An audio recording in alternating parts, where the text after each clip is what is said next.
Hello everyone, welcome to missile classes. और मैं आज आपके सामने लेकर आया हूं जियोग्राफी सेक्शन का सब्जेक्टिव क्वेश्चन। इससे पहले मैंने एक लेक्चर ऑलरेडी मैं प्रोवाइड कर चुका हूं। कोई ऐसे स्टूडेंट्स जो अभी तक आप में से नहीं देखे हैं तो एक बार लेक्चर नंबर 1 को अच्छी तरह से देखिए। आज मैं आपके सामने जो लेकर आऊँ ये आप लोगों का लेक्चर नंबर 2 है और आपके पेपर में हूबहू ऐसा ही क्वेश्चन आपके पेपर में आने की संभावनाएं होंगी।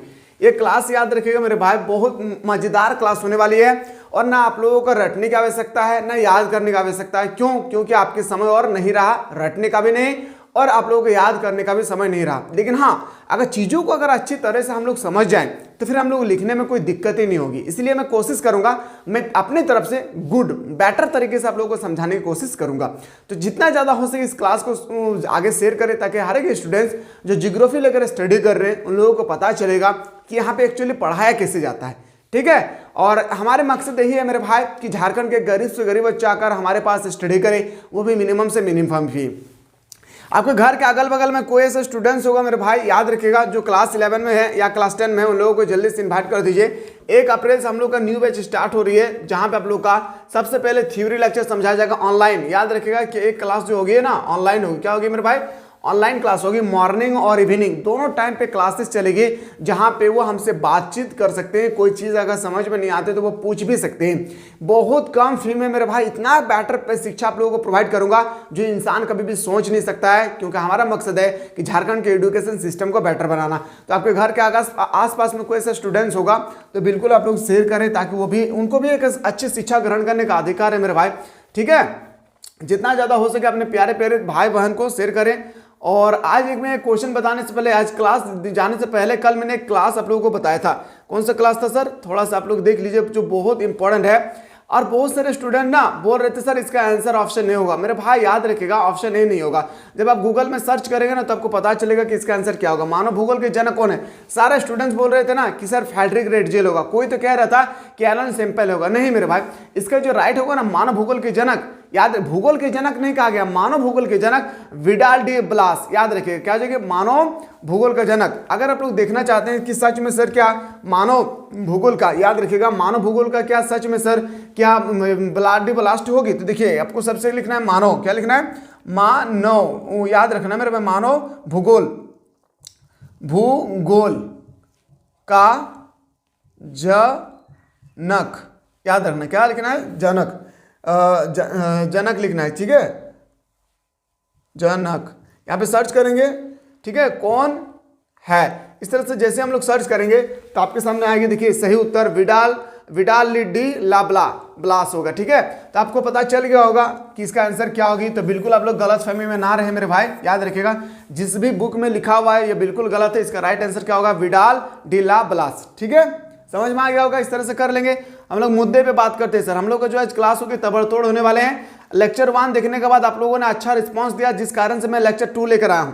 अगर आप लोगों को लेक्चर 2 भी अच्छा लगे तो एक बार आप लोग जरूर कमेंट सेक्शन खुला हुआ है, एक बार कमेंट करिएगा। ठीक है, मैं लेक्चर 3 भी आप लोगों को प्रोवाइड करने की कोशिश करूंगा क्योंकि कल ही आप लोगों का एग्जाम देना है। ठीक है, चलिए पहला क्वेश्चन क्या है आगाज करते हैं। सबसे पहले हम लोग देखते हैं कि एक मार्क्स का जो 7 क्वेश्चन हो गया आपके पेपर में वो देखना बहुत जरूरी है। प्रवास को परिभाषित करें मेरे भाई। प्रवास किसे कहते हैं? एकदम देहाती लैंग्वेज में समझिए। एक व्यक्ति अपने स्थान को छोड़कर, घर द्वार को छोड़कर जब दूसरे जगह जाते हैं और वहां जाकर बस जाते हैं तो उसको हम लोग प्रवास कहते हैं। प्रवास कई तरह की हो सकता है। एक हो सकता है सर शिक्षा प्राप्त करने के लिए गया होगा। झारखंड का कोई ऐसे स्टूडेंट्स है जो अमेरिका जाकर पढ़ना चाहते हैं, ये क्या हो गया? प्रवास हो गया। या झारखंड का कोई व्यक्ति है जो दिल्ली में जाकर कमाना चाहते हैं तो भी एक तरह का क्या हो गया? प्रवास। तो बोल सकते हैं सर एकदम सिंपल भाषा में इसका उत्तर देना है। प्रवास एक भौगोलिक स्थान से दूसरे भौगोलिक स्थान में जाने की प्रकृति को, जिसमें निवास स्थान में परिवर्तन होता है। कि अगर हम झारखंड में 50 व्यक्ति, अभी मान लेते पूरे झारखंड में 50 व्यक्ति है, अगर 2 व्यक्ति अगर यहां से उठकर दिल्ली चले गए तो हम लोगों को जनसंख्या में परिवर्तन हुआ या नहीं? पहले 50 था, अब क्या हो गया? 48 हो गया। वहां पे अगर मान लेते पहले 60 था, वहां पे आप 2 चले गए तो 62 हो जाएगी। तो इस तरह से याद रखिएगा निवास स्थान में क्या होती है? परिवर्तन होता है। आप उम्मीद करते हैं कि आपको समझ में आ गया होगा। एकदम ऐसा ही लिखना कि प्रवास एक भौगोलिक स्थान से दूसरे भौगोलिक स्थान में जाने की प्रकृति है जिसमें निवास स्थान में परिवर्तन होता है। ज्यादा इसमें ध्यान नहीं देना है। कर्तन एवं दहन कृषि किसे कहते हैं? समझिएगा, कर्तन एवं दहन कृषि को ना हम लोग एक तरह का बोल सकते हैं सर क्या कि स्थानांतरण कृषि, जिसे एक तरह का मैं बोल सकता हूँ ना थोड़ा देर के लिए झूम कृषि, है ना। तो झूम कृषि में क्या होता है, स्थानांतरण कृषि में कोई व्यक्ति अगर किसी जगह पर जाकर किसान की तरह वो फसल उगाना चाहते हैं तो वहां पे सबसे पहले जंगलों को साफ करेंगे। जंगलों को साफ करने के बाद जो भी वहां पे पत्तियां वगैरह जो भी कीड़े वहां पे पड़े हुए रहेंगे उस पत्तियों को राख बना देंगे, जला करके राख बना देंगे। उस राख से उस खेती का उर्वरक के रूप में उपयोग करते हैं। उसी को हम लोग कर्तन एवं दहन कृषि कहते हैं, समझिएगा। स्थानांतरण कृषि पद्धति में वनों को काटकर जंगलों को साफ करके तथा आग लगा करके कृषि भूमि प्राप्त की जाती है। जहां भी जंगल होती है उस जंगलों को काटने के बाद आग लगा करके उसको पूरी तरह से हम लोग राख बना देते हैं और हम लोग क्या बोलते हैं, कृषि की भूमि पैदा कर लेते हैं, जिसमें जली हुई राख की परत उर्वरक का काम करती है। मैंने अभी जस्ट बताया जिसे हम लोग घर में देते हैं ना डीएपी यूरिया, ठीक वहां पे उसी तरह से जली हुई राख से ना उसका खाद्य पदार्थ के रूप में तैयार करते हैं, उर्वरक के रूप में तैयार करते हैं। इसी कारण इस कृषि को कर्तन दहन कृषि कहा जाता है। इसी कारण जो है ना इस कृषि को कर्तन एवं दहन कृषि कहा जाता है। आते हैं सर अगला क्वेश्चन पे कि द्वितीय क्रियाकलाप से आप क्या समझते हैं। देखिए मेरे भाई प्रथम क्रियाकलाप तो आपको पता होगा, याद रखेंगे। सबसे पहले प्रथम क्रियाकलाप अगर आपके पेपर में आ जाए 1 मार्क्स का तो याद रखेगा आपको आंसर बताना है। प्रथम क्रियाकलाप उसे कहते हैं जो अधिकतर ग्रामीण क्षेत्र में पाया जाता है, जैसे कृषि। बस आपको कुछ नहीं करना, 1 मार्क्स आपको मिल जाएगा, ठीक है। चलिए द्वितीय क्रियाकलाप से आप क्या समझते हैं, प्राथमिक उत्पादन से नई वस्तु तैयार करने की प्रकृति को द्विगर्मन क्रियाकलाप कहा जाता है या तो द्वितीय क्रियाकलाप कहा जाता है। जैसे निर्माण एकदम ऐसा ही लिखना है जिस तरह से मैं बताया हूं। प्राथमिक क्रियाकलाप के माध्यम से जब किसी वस्तु को उत्पादन होती है, याद रखिएगा कैसे सर, जैसे मान लेते कृषि क्या है, प्राथमिक क्रिया कृषि फसल उत्पादन करेंगे, उसको हम खाएंगे, खाने के बाद हम वर्क करेंगे तो कोई सामान का निर्माण करते। मान लेते हैं कि किसी फैक्ट्री में हम काम कर रहे हैं, हम कलम का निर्माण कर रहे हैं, तो क्या बोल रहे हैं सर, ये जो कलम है ना, ये कलम याद रखिए इसी को हम लोग बोलते हैं द्वितीय क्रियाकलाप। लेकिन जो चीज हम खाए थे यह क्या है, बोल सकते हैं प्राथमिक क्रियाकलाप। आशा करते हैं मेरे भाई की समझ में आ गया होगा। अगला प्रश्न पे देखते हैं सर, पर्यटन क्या कहते हैं। पर्यटन मतलब घूमने का। झारखंड क्या है, बिल्कुल एक सांस्कृतिक राज्य है। झारखंड क्या है, एक सुंदरता राज्य है। तो हम लोग झारखंड में भी बहुत सारे ऐसे जगह है जहाँ घूमने लायक है। एक बार आप लोग कमेंट सेक्शन में बता दीजिएगा कि अगर हमें घूमना है, हमें, क्योंकि झारखंड के बारे में हम ज़्यादा नॉलेज नहीं है कि कहाँ कहाँ क्या क्या है, तो एक बार आप लोग कमेंट्स में बताइएगा जरूर। मुझे पूरा शौक है कि एग्जाम जैसे आप लोगों का खत्म हो जाएगा मैं एक बार घूमने चलूँ, ठीक है। आप लोगों से मैं मिलूंगा भी, तो कौन सा ऐसा जगह है जो घूमने लायक है, एक बार आप लोग जरूर कमेंट कर दीजिएगा, मैं वो जगह पहुँचूंगा आप लोगों के साथ, ठीक है। समझिएगा पर्यटन क्या है। पर्यटन एक ऐसे यात्रा है जो व्यापार को बजाय आमोद प्रमोद के उद्देश्य को दृष्टिकोण रखते हुए की जाती है। पर्यटन जो है ना व्यापार सिर्फ नहीं, एकदम यहाँ पे छोड़ दीजिए, ये सब आपको याद नहीं करना, मैं जो बोल रहा हूँ उसको समझिएगा। पर्यटन उस स्थान को कहा जाता है जहाँ पे व्यक्ति व्यापार के लिए नहीं बल्कि घूमने फिरने के लिए भी प्रयोग करते हैं, इसको हम लोग पर्यटन कहते हैं। अपने मन को शांति देने के लिए भी करते हैं। ऐसा होता है ना कि चलो आज पार्क घूमने जाते हैं, आज हम लोग का मन अच्छा लगेगा, तो ये भी एक तरह के क्या है, एक पर्यटन है, ठीक है। चलिए आते हैं सर परिवहन से आप क्या समझते हैं। परिवहन तो बहुत प्रकार के होते हैं, सड़क परिवहन, वायु परिवहन, रेल परिवहन, बहुत सारे परिवहन होता है। तो देखिए परिवहन से आप क्या समझते हैं, एक स्थान से दूसरे स्थान, याद रखिए एक स्थान से दूसरे स्थान को माल तथा सवारियों का आना जाना परिवहन कहलाता है। क्या मेरे भाई कितना सिंपल भाषा में उत्तर लेकर आए बताएं। और अगर क्लास पूरा देखने के बाद अच्छा लगेगा तो मेरे भाई एक बार जरूर थम कीजिएगा और कमेंट जरूर कीजिएगा, क्योंकि मैं आप लोगों का कमेंट का वेट करता हूं कि स्टूडेंट्स के लिए जो मैं बता रहा हूं वो स्टूडेंट्स को आप लोगों को यानी समझ में आ रहा है या नहीं। अगर समझ में आएगा तभी ना आप लोग आने वाले जनरेशन को इन्वाइट करेंगे कि आइए मिसाइल क्लासेस के छोटा सा परिवार में हम लोगों को बेहतरीन तरीके से शिक्षा प्रोवाइड कर रहे हैं, ठीक है। समझिएगा कितना इजीली से लिखा हुआ है कि एक स्थान से दूसरे स्थान को माल ट्रांसपोर्ट के लिए माल तथा सवारियों का आना जाना, सवारी मतलब पैसेंजर, आना जाना ही हम लोग क्या कहते हैं, परिवहन कहते हैं, ठीक है। देखिए ग्रामीण बस्ती क्या है, ग्रामीण बस्ती मतलब अब भी हम ग्रामीण से रहते हैं, हम भी ग्रामीण से रहते हैं, यस ये नो। देखिए ग्रामीण अधिवास वो होता है, क्या होता है मेरे भाई, ग्रामीण अधिवास वो होता है जिसमें निवास करने वाले कुल जनसंख्या का 75% अधिक प्राथमिक क्रियाकलाप से संलग्न होते हैं। आपको एकदम ऐसा नहीं लिखना, एकदम आपको और सिंपल से भाषा में बता रहा हूं। ग्रामीण अधिवास वह होता है जिसमें निवास करने वाले कुल जनसंख्या का 75% व्यक्ति क्या होते हैं, प्राथमिक क्रियाकलाप पर निर्भर रहते हैं। सर प्राथमिक क्रियाकलाप किसे कहते हैं? तो प्राथमिक क्रियाकलाप जैसे हो गया आप लोगों का कृषि, जैसे हो गया पशुपालन, पशुचारण, मछली पालन, ये सब क्या है, खनन, ये सब क्या है, प्राथमिक क्रियाकलाप यानी प्रथम क्रियाकलाप। तो ग्रामीण अधिवास वह होता है जिसमें निवास करने वाले कुल जनसंख्या का 75% व्यक्ति जो है प्राथमिक क्रियाकलाप पर निर्भर रहते हैं। आपको कुछ नहीं लिखना है, लिखना इस तरह से निर्भर रहते हैं, तो उसे हम लोग कहते हैं प्राथमिक क्रियाकलाप, ग्रामीण बस्तियां, जैसे कृषि, पशुचारक, खनन, शिकार, लकड़ी काटना, ये क्या है? तो बोल सकते हैं सर ग्रामीण बस्ती के ये क्या है, उदाहरण है। कोई भी एक लौह खनिज का नाम बताएं, लौह खनिज क्या हो गया, हेमेटाइट और मैग्नेटाइट। ऐसा क्वेश्चन आएगा 1-1 मार्क्स का। कितना मेरे भाई? 1-1 मार्क्स का आपके पेपर में ऐसा क्वेश्चन आएगी। क्या याद रखिएगा, कोई भी एक लौह खनिज का नाम लिखे तो हेमेटाइट और मैग्नेटाइट याद कर लेंगे, मुझे उम्मीद है आप लोगों का। कुटीर उद्योग, सर मैंने कल ही आप लोगों को क्लास में बताया था कुटीर उद्योग। और आप में ऐसे कोई से स्टूडेंट्स हैं मेरे भाई जो अभी तक हमारे YouTube चैनल पे आप लोगों के लिए जो मैं बेहतरीन तरीके से प्रोवाइड कर रहा हूं, अगर आप में ऐसे कोई से स्टूडेंट्स जो अभी तक नहीं देखे हैं तो एक लेक्चर को ना मेरे भाई एक बार अच्छी तरह से देखिए, कितना बेहतरीन तरीके से ना मैं आप लोगों के लिए बता रखा हूं। जब आप लोग देखेंगे ना थ्योरी लेक्चर को या ऑब्जेक्टिव क्वेश्चन को, तो आपको पता चलेगा कि मैं क्या पढ़ रहा था और यहाँ पे हम क्या पढ़ रहे हैं। A to Z मेरे भाई देखिए, बार बार पूछे जाने वाले प्रश्न मैं बता चुका हूं, सब्जेक्टिव क्वेश्चन में बता चुका हूं, एकदम हिस्ट्री पॉलिटिकल को हम लोग दोनों लेके चल रहे हैं। मैप का भी क्वेश्चन में बता चुका हूं, और जो आप लोगों का महातांडव क्लास है ना मेरे भाई ऑब्जेक्टिव का, वो 300 क्वेश्चन में हमारी टीम ने तैयार किए, जो लेक्चर 1 मैं ऑलरेडी प्रोवाइड कर चुका हूं। ठीक है, अब आप लोगों को लेक्चर 2 भी प्रोवाइड करने की कोशिश करूंगा, अगर आप लोग कमेंट सेक्शन में कमेंट करेंगे तो। देखिए लेक्चर 2 भी मैं प्रोवाइड कर चुका हूं और एक लेक्चर हम लोग को बाकी है। तीसरा लेक्चर एग्जाम हॉल घुसने से पहले मैं आप लोगों को बता दूंगा। आते सर कुटीर उद्योग के किन्हीं 3 विशेषता बताएं। छोटे छोटे उद्योग जो होती है ना, उससे क्या विशेषता है? देखिए सबसे पहली बात कि इसमें हम लोग बाद में ध्यान देंगे, मेरे बात को समझिएगा। कुटीर उद्योग का मतलब छोटे उद्योग। छोटे उद्योग को स्थापित करने के लिए हमें ज्यादा भूमि की आवश्यकता नहीं होती है, एक विशेषता। कुटीर उद्योग को स्थापित करने के लिए हमें ज्यादा पूंजी की आवश्यकता नहीं होती है, 2 विशेषता। कुटीर उद्योग से हम अपने भरण पोषण कर सकते हैं, ये 3 विशेषता होगी। कुटीर उद्योग का जो भी लाभ और हानि होगी इसका जिम्मेदार मैं खुद होंगे, ये भी एक तरह का विशेषता है, समझिएगा। कुटीर उद्योग परिवार के सदस्यों के सहयोग से चलाए जाते हैं। मान लेते हैं कि हमको साबुन का फैक्ट्री बनाना है, तो साबुन का फैक्ट्री में ज्यादा आदमी की जरूरत नहीं पड़ती है। अगर मेरे साथ अगर 2 मेरा भाई रह जाएगी तो हम साबुन का उत्पादन कर लेंगे, बेच भी लेंगे अपने से। ठीक है, तो इस तरह से पहला विशेषता है कि कुटीर उद्योग परिवार के सदस्यों के सहयोग से चलाए जाते हैं।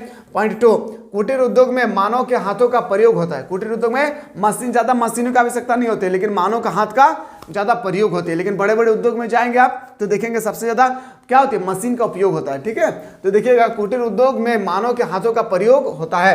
पॉइंट 3, कुटीर उद्योग में तैयार माल के लिए बाजार स्थानीय होता है, एक निर्धारण होता है। हमें बेचने के लिए टेंशन नहीं लेना पड़ता है कि हमको कहाँ जाएंगे कहाँ नहीं। अगर हम मान लेते हैं कि मान लेते हैं हम अगरबत्ती बनाए, तो हमें पहले टारगेट है कि इस दुकान में देना, इस दुकान में देना, तो भी क्या है, एक कुटीर उद्योग की विशेषताएं हैं। इस तरह से ही ना माल का उत्पादन करते हैं, ज्यादा करके तो कोई प्रॉफिट नहीं है। ठीक है, तो इस तरह से 3 विशेषता है, और मैं ऑलरेडी आप लोगों को 3 विशेषता भी बताया हूं कि कुटीर उद्योग को स्थापित करने के लिए बड़े बड़े भूमि की आवश्यकता नहीं होती है, ये भी एक तरह का विशेषता है। कुटीर उद्योग को स्थापित करने के लिए हमें छोटे पूंजी में ही हम उद्योग को खोल सकते हैं, ये भी एक तरह का विशेषता है। आशा करते हैं कि आप समझ में आ गया होगा। समझ में आ रहा है ना? तो डन कीजिएगा, एक बार कमेंट कीजिएगा, लाइक करें या ना करें वो आपके ऊपर डिपेंड करता है। सड़क परिवहन, आप समझते हैं सर सड़क परिवहन के बारे में? आप समझते हैं कि एक्चुअली सड़क परिवहन किसे कहते हैं? बहुत सिंपल सा क्वेश्चन है मेरे भाई, बहुत सिंपल सा, समझिएगा सड़क परिवहन के बारे में कि सड़क परिवहन का 3 प्रॉफिट। अगर मैं आपसे क्वेश्चन करूं कि सड़क परिवहन का 3 लाभ बताइए, मतलब सड़क से जो परिवहन होती है उसमें आप लोगों का पूछा जाएगा कि 3 प्रॉफिट बताइए, क्या क्या बताएंगे? आप खुद सोचकर बताइए क्या क्या बता सकते हैं। एक क्वेश्चन आपका 5 मार्क्स का ये छपेंगे कि सड़क परिवहन रेल परिवहन की तुलना में बेहतर है, क्यों? सड़क परिवहन रेल परिवहन की तुलना में बेहतर है, क्यों? और ये क्वेश्चन 5 मार्क्स का पूछा जाएगा, 2022 का क्वेश्चन है। कितना? 2022 के पेपर में पूछे गए थे, समझिएगा। पॉइंट नंबर 1, 85% से अधिक यात्री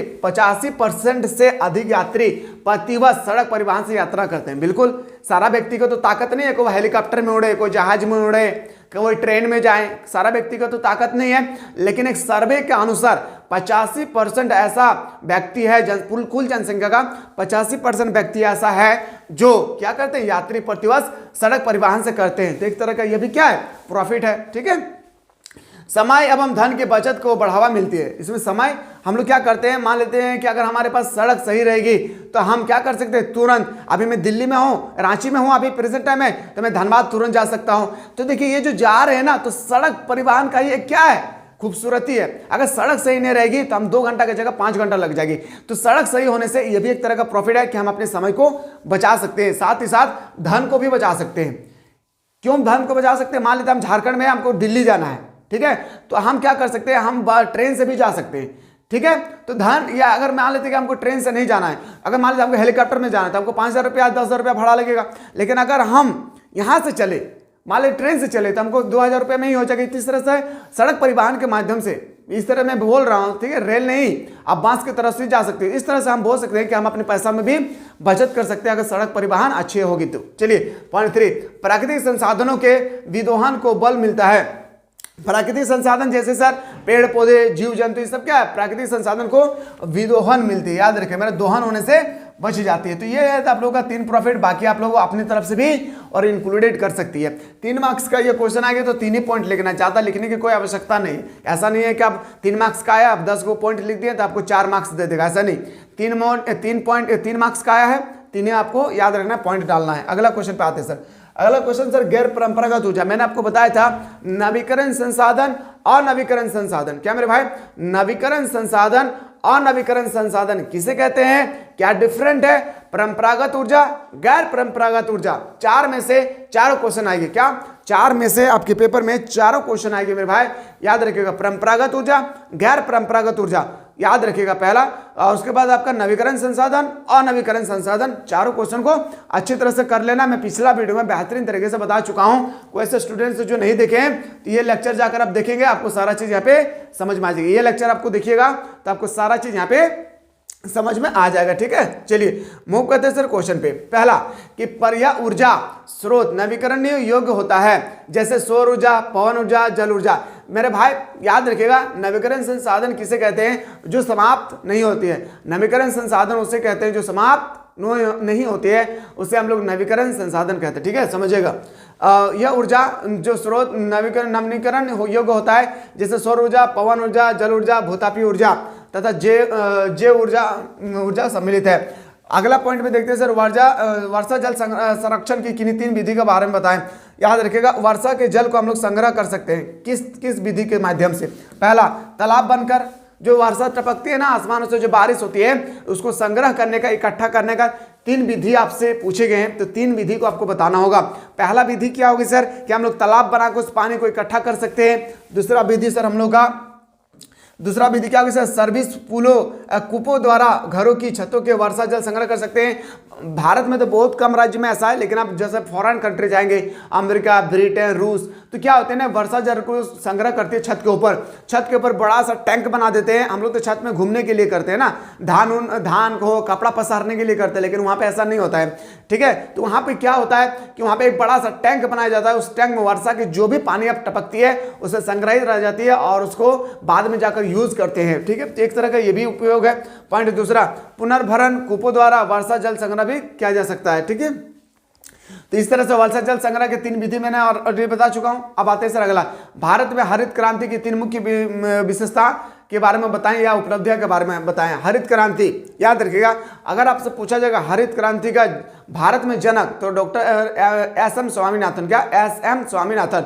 अगर पूरे दुनिया में पूछा जाए विश्व में हरित क्रांति के जनक किसे कहा जाता है, डॉक्टर बोरलॉग को। क्या डॉक्टर बोरलॉग को कहा जाता है। जो मैं बोल रहा हूँ एकदम ध्यान से सुनिएगा। पहला आते हैं सर पॉइंट, खाद्य तथा मशीनों का कृषि के उत्पादन में तीव्र वृद्धि हुई है।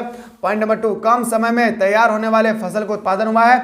हम लोग देखते हैं ना, जब हम लोग देहाती में रहते हैं तो देखिए ना कि हम लोग बोलते हैं ना, अरे ये तो सार खा के इतना बड़ा भाई गले रे।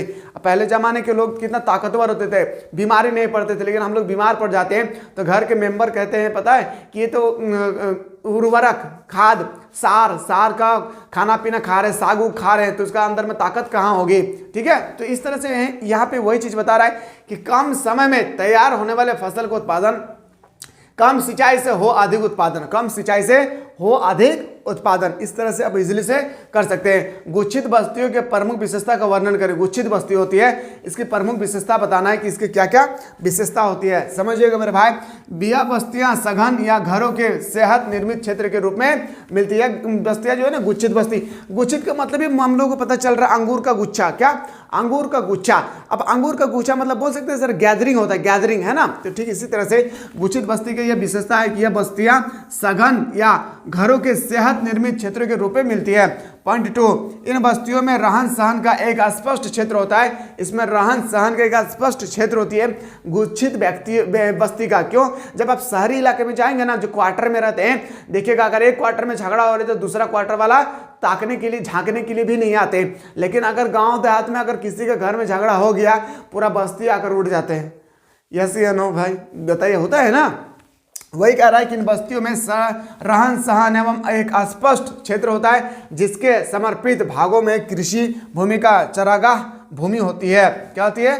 भूमि होती है। इस प्रकार की बस्तियां उपजाऊ मिट्टी वाले क्षेत्र में होता है। और गुच्छित बस्ती होती है ना, वो जहां तहां नहीं बसते हैं बाबू, याद रखिएगा। जहां तहां क्वार्टर, हम लोग शहरी इलाके में क्या करते, जहां मन तहां क्वार्टर बना देते हैं। नहीं, ये गुच्छित बस्ती वहीं पे बसती है जहां के जमीन में देख लेते हैं कि यहाँ पे हम लोग बसेंगे, इस जमीन से हम फसल को उत्पादन कर पाएंगे या नहीं। ये लोग ये मायने रखता है कि यहाँ पे हो पाएगा या नहीं। तो ये भी एक तरह का क्या है, इनकी विशेषता है। तो ये तीनों को अच्छी तरह से आप लोगों को कर लेना है। अगला प्रश्न पे आते हैं सर, वन्यजीव पशुधन पालन की किन्हीं 3 विशेषताओं का उल्लेख करें। वन्यजीव पशुधन, देखिए पॉइंट नंबर 1 पे आते हैं सर, वन्यजीव पशुधन पालन वैज्ञानिक ढंग से किया जाने वाला एक आधुनिक व्यापारिक व्यवसाय है जो प्रमुख रूप से पूंजी प्रधान होती है। बिना पूंजी का आप नहीं कर सकते हैं। ये कौन सा? वन्यजीव। मेरे भाई ये देखिए ना, वन्यजीव जो है ना एक प्रकार का बहुत इंपॉर्टेंट, ये वैज्ञानिक ढंग से किया जाता है। जैसे मान लेते हैं कि मुझे पशुपालन, मुझे गाय पालना है, तो गाय हम लोग देहाती में कैसे पालते हैं? सुबह का आया खाना खिलाए, नहीं खिलाए, दिए, खोल दिए, फिर शाम का समय आता है। नहीं, यहाँ पे जो वैज्ञानिक तरीके से ना पशुपालन किया जाता है। अब वैज्ञानिक तरीके से क्या होती है आप लोग यूट्यूब पे अच्छी तरह से सर्च करके देख सकते हैं, मैं उस पर नहीं जा रहा हूँ। वाणिज्य पशुधन पालन वैज्ञानिक ढंग से किया जाने वाला एक आधुनिक व्यापारिक व्यवसाय है जो प्रमुख रूप से पूंजी प्रधान होती है। जो बिल्कुल बिना पूंजी का ये वाणिज्य प्रधान मतलब स्थापित हो ही नहीं सकता है, ठीक है, बिना पूंजी का। अगला है सर, यह विशिष्ट व्यवसाय है जिसमें केवल एक ही प्रकार के पशु पाले जाते हैं। अगर भेड़ पाल रहे हैं तो सिर्फ भेड़ ही पालेंगे, बैल पाल रहे हैं तो बैल ही, गाय है तो गाय, बकरा है तो सिर्फ बकरा ही पालेंगे। मतलब इसमें एक ही प्रकार के जनजाति का, मतलब एक ही प्रकार के आपका जानवरों का उत्पादन किए जाते हैं। पशुपालन किसी विशेष चरागाह फर्मों में किया जाता है। और इसमें ये फॉर्म जो है ना वन्यजीव पशुधन, ये एक तरह का आपका चारागाह बनाया जाता है। ऐसा नहीं है कि मैं भेड़िया धसान जैसा आया, सबको फिर खोल दिए, फिर शाम को आएगा। नहीं, उन लोगों को चरने के लिए भी ना एक जगह बना दिया जाता है ताकि वो फिर जाके वहां पे चर सके, घूम सके, फिर सके। समझ में आ रहा है मेरे भाई? समझ में आ रहा है ना? चलिए अगला देखते हैं सर, विश्व में जनसंख्या के वितरण को प्रभावित करना। अब ये क्वेश्चन आपके पेपर में 1 मार्क्स का, 2 मार्क्स का नहीं, ये क्वेश्चन आपके पेपर में 5 मार्क्स का छपेगा मेरे भाई। जनसंख्या, विश्व में जनसंख्या वितरण को प्रभावित करने वाले भौगोलिक कारकों की व्याख्या करें।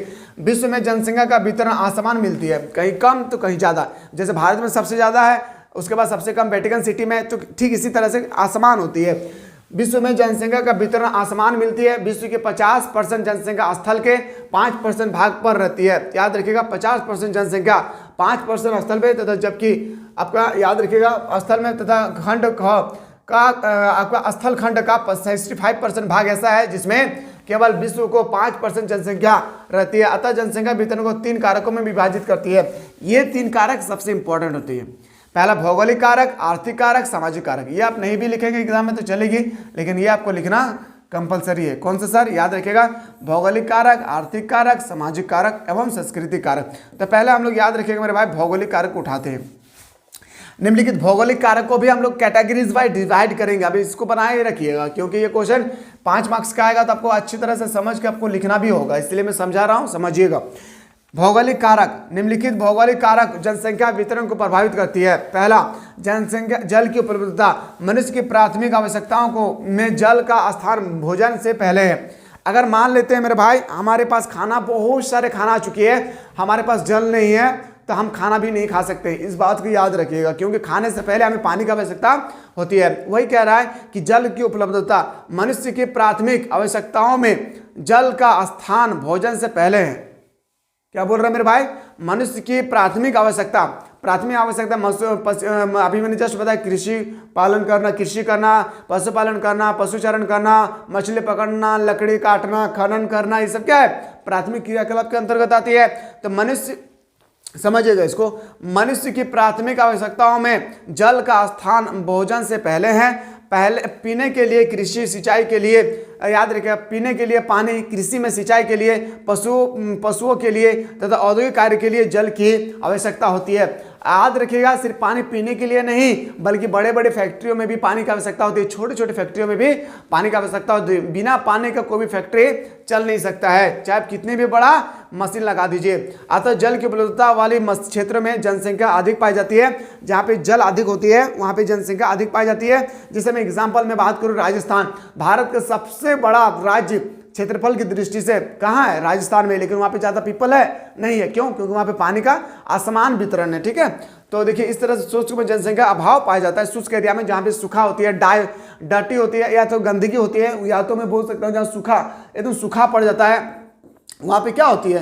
तो बोल सकते हैं वहाँ पे जनसंख्या कम पाई जाती है। क्यों? क्योंकि कम पाने का रीजन यही है कि पानी अगर नहीं रहेगी तो लोग वहाँ पे बस नहीं सकते हैं। ठीक है, अगला देखते हैं, भू आकृति। भू आकृति के में क्या दिखते हैं सर? भू आकृति विश्व के समतल भाग में जनसंख्या सघन बसे हुए हैं, क्योंकि मैदानी क्षेत्र कृषि, सड़क निर्माण, उद्योग तथा अधिवास के उत्तम दशाएं प्रदान करती है। दूसरे और पठारी तथा पर्वतीय क्षेत्र में इनके विपरीत दशाएं मिलती है। मृदा क्या है सर? उपजाऊ मृदा वाले क्षेत्र में जनसंख्या अधिक पाई जाती है। उपजाऊ, याद रखिएगा, व्यक्ति ज़्यादा वहाँ बचने की कोशिश करते हैं ना कि जहाँ पे मृदा क्या हो, मिट्टी उपजाऊ हो, क्या हो? उपजाऊ, ताकि हम यहाँ बस के इस मिट्टी से कृषि अच्छी तरह से कर सके। अब मान लेते हम यहाँ पे घर द्वार बना लिए, मिट्टी कृषि योग्य है या नहीं, तो हमारे लॉस हो जाएगी।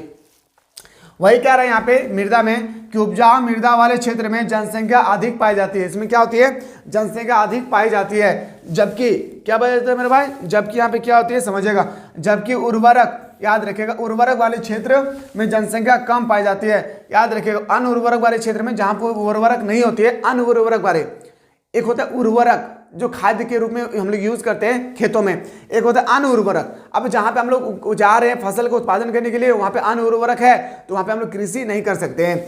उपजाऊ मृदा वाले क्षेत्र में जनसंख्या अधिक पाई जाती है, जबकि अनउर्वरक क्षेत्र वाले में जनसंख्या कम पाई जाती है। जलवायु मानव को प्रभावित करने वाले भौतिक तत्वों में जलवायु का प्रमुख स्थान होता है। मानसून तथा मशीन भूगोल जलवायु के क्षेत्र में अधिक जनसंख्या पाई जाती है, जबकि अति उष्ण तथा अति अर्ध एवं शीतल जलवायु के क्षेत्र में कम जनसंख्या पाई जाती है। यह जनसंख्या वितरण का पहला ग्राम अधिवास के किन्हीं 5 प्रतिरूपों की विवेचना करें। ग्राम अधिवास जो होती है मेरे भाई, ग्रामीण इलाके में हम लोग रहते हैं या नहीं, उसी का 5 विवरण आपसे यहाँ पे कह रहे हैं। और ये क्वेश्चन मैं नहीं बताऊंगा, क्योंकि ये क्वेश्चन मैं ऑलरेडी मैं बता चुका हूँ कल के लेक्चर में। कोई ऐसे स्टूडेंट्स जो अभी तक नहीं देखे हैं तो एक बार आप लोग देख लीजिएगा। लेक्चर नंबर 1 में मैं कितना बेहतरीन तरीके से आप लोगों को बता चुका हूँ। कहाँ पे सर? याद रखिएगा, यहाँ पे एक बार जाकर आप देखेंगे तो आपको सारा चीज समझ में आ जाएगी कि भारतीय कृषि में क्या क्या, याद रखिएगा, समस्या होती है। भारत में जैसे असमान का वितरण होना, छोटे छोटे खेती होना, या तो जो किसान है उनका अपना जमीन ना होना, मैं बेहतरीन तरीके से इसको बता चुका हूँ एक बार। ठीक है, इसको देखते हैं सर। उद्योग क्या, सॉरी, इसका देखते हैं हम लोग कि ग्रामीण अधिवास के किन्हीं 5 प्रतिरूपों की विवेचना करें। ये क्वेश्चन इतना इंपॉर्टेंट नहीं है। ठीक है, अगर आप लोग चाहते हैं सर कि हम लोगों को सेट 3 भी जल्दी से प्रोवाइड कर दीजिए, तो एक बार आप लोग शुरू से लेकर अंत तक जो भी स्टूडेंट्स आप में से वीडियो को अच्छी तरह से देखे होंगे, तो एक बार कमेंट कीजिएगा कैसा आपको अंदर से फील हुआ होगा। जो चीज़ मैं आप लोगों को समझाने की कोशिश किया हूँ वो आप लोगों को समझ में आया है या नहीं। चलिए मिलते हैं इसी तरह से नेक्स्ट वीडियो में।